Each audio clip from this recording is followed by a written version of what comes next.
आज हम Germany Bentham के राजनीतिक विचारों के बारे में चर्चा करेंगे। प्रिय विद्यार्थियों, जैसा कि आप सभी जानते हैं कि कोई भी विचारक अपने समय का तभी संपूर्ण रूप में विश्लेषण कर पाता है या नवीन विचारों को प्रस्तुत कर पाता है यदि अपने पूर्ववर्ती विचारकों के विचारों को गहन अध्ययन किया हो अथवा उनका विश्लेषण करके उनकी तुलनात्मक अध्ययन करके उसके निष्कर्षों को नकारा हो अथवा स्वीकारा हो। इस अर्थ में जर्मी बेंथम लेस्ली प्रिस्ले की बुक एसे ऑन गवर्नमेंट से बहुत प्रभावित थे, जिसमें प्रिस्ले ने अधिकतम लोगों के अधिकतम सुख का सिद्धांत प्रस्तुत किया था। उनका सीधा सा मत था कि किसी भी वस्तु, संस्था अथवा विचार के वांछनीय अथवा अवांछनीय होने का एक ही मापदंड होता है कि यदि उससे सुख में वृद्धि की प्रवृत्ति है अथवा कम करने की वृत्ति है। यदि कोई संस्था सुख में भी वृद्धि करती है तो वो उपयोगी है, और यदि वो सुख में कमी करती है तो उपयोगी नहीं है।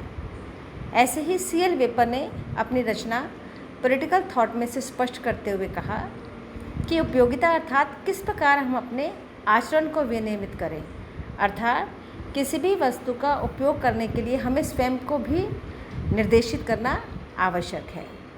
जबकि एनसाइक्लोपीडिया ब्रिटेनिका उपयोगितावादी शब्द को स्पष्ट करते हुए कहते हैं कि जो कुछ उपयोगी है वही श्रेष्ठ है, अर्थात जिसकी उपयोगिता नहीं है वो सुखकर नहीं है, महत्वपूर्ण नहीं है। जो चीज़ महत्वपूर्ण नहीं है, उपयोगी नहीं है, वह श्रेष्ठ हो ही नहीं सकती।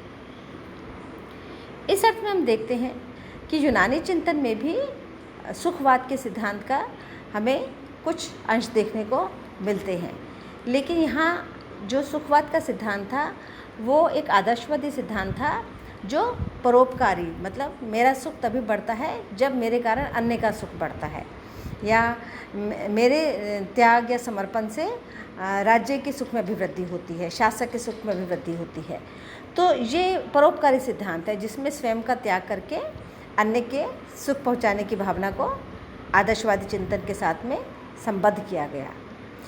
लेकिन बेंथम के टाइम पर बेंथम ने, मिल ने, उससे पहले प्रिस्ले ने जैसे स्पष्ट किया कि जो मॉडर्न हिडनिज्म का सिद्धांत है, आधुनिक उपयोगितावाद का सिद्धांत है, वो एक इगोइस्टिक थ्योरी है।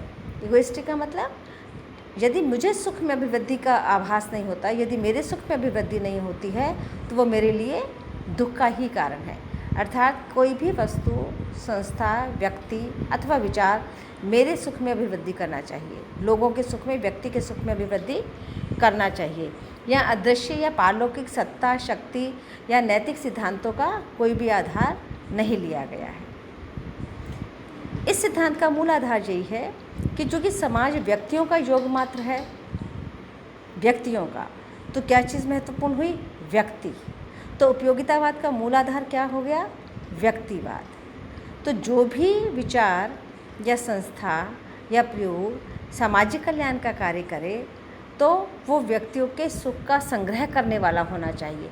सामाजिक कल्याण एब्स्ट्रैक्ट थ्योरी ना होकर एक ऐसी थ्योरी है जो मानकर चलती है कि व्यक्तियों के सुख के संग्रह को ही कल्याण के रूप में परिभाषित किया जाना चाहिए।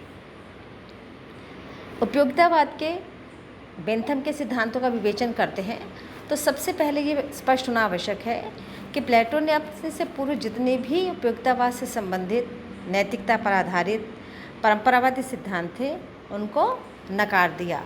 क्यों?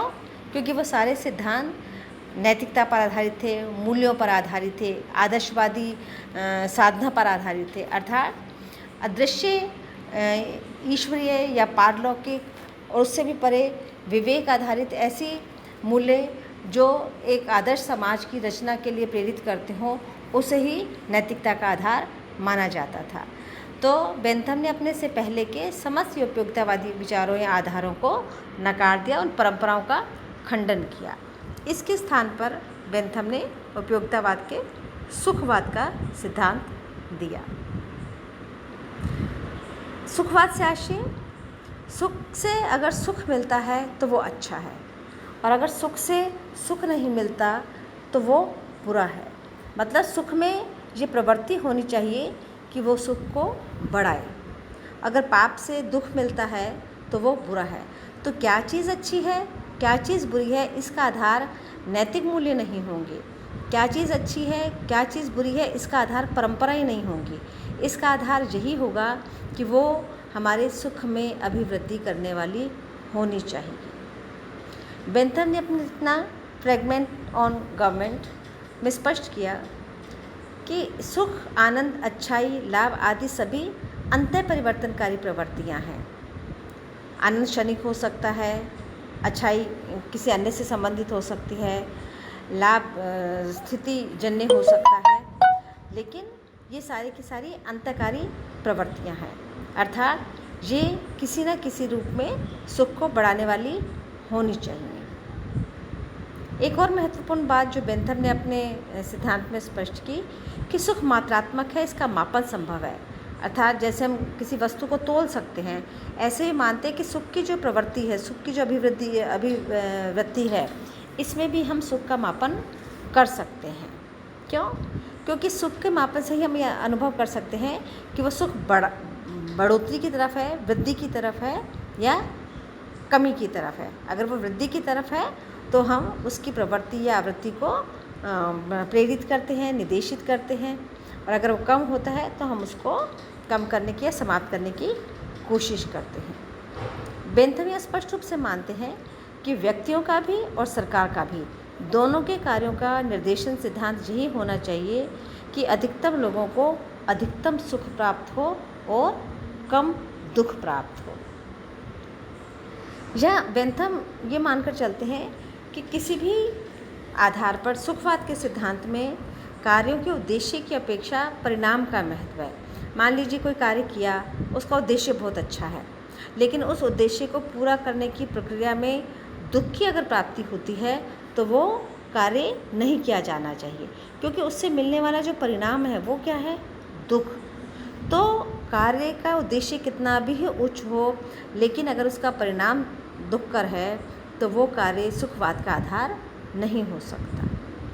यहाँ प्लेटो सुख और यहाँ बेंथम सुख बनाम आनंद में भी अंतर कर रहे हैं। सुख को क्या मानते हैं? स्थायी मानते हैं, आवृत्ति पर आधारित मानते हैं। आनंद को क्षणिक मानते हैं। आनंद, मान लीजिए किसी को शरबत पीने में बहुत आनंद मिल रहा है, लेकिन लगातार शरबत पीने से उसको कितने समय तक आनंद मिलेगा, इसका कोई आधार नहीं है। लेकिन सुख है वो शरबत के आनंद से कहीं अधिक है। कोई खेल है, उसमें बहुत आनंद मिल रहा है, लेकिन वो खेल सुख को परिभाषित नहीं कर सकता। तो सुख और आनंद में भी उन्होंने अंतर किया। और सुख में गुण का ही नहीं, परिमाण का भी भेद है। परिमाण का मतलब जैसे भोजन करना हुआ और काव्य हुआ। भोजन करने से सुख मिल रहा है, काव्य से भी सुख मिल रहा है, लेकिन कौन सा सुख की प्रवृत्ति ऐसी है जो अन्य सुख को प्रेरित करती है? तो मिल तो दोनों में ही सुख रहा है, पर किसी को भोजन में सुख मिल रहा है, किसी को काव्य में सुख मिल रहा है। तो दोनों के गुण का ही नहीं, परिमाण में भी अंतर हो सकता है। इसके लिए उन्होंने सुखवादी मापदंड को स्पष्ट किया और एक आनंद मापक पद्धति बताई। और उनका सुख और दुख में जैसे 14 सुख और 12 दुख उन्होंने स्पष्ट किए, तो उनके अनुसार इनमें समस्त सुखों के मूल्यों में से समस्त दुखों के समस्त मूल्य को निकालने के पश्चात अगर दुख बचता है तो इसका मतलब है सुख के मूल्य कम है, लेकिन अगर सुख बचता है तो इसका मतलब सुख का मूल्य अधिक है। अर्थात समस्त सुखों के मूल्य में से माइनस क्या करना है? समस्त दुखों के समस्त मूल्यों को करते हैं, तो शेष क्या रहता है? उससे सुख और दुख का निर्धारण होता है। और आनंद मापक पद्धति में वो सुख और दुख की तीव्रता, स्थिरता, उसकी आवृत्ति, उसकी विशिष्टता, उसका जनन मतलब सुख से सुख उत्पन्न हो रहा है या नहीं, दुख से दुख उत्पन्न हो रहा है या नहीं, विस्तार, इन सब तत्वों का, इन सब बिंदुओं का भी वो सुखवादी मापदंड के अंदर अध्ययन करते हैं।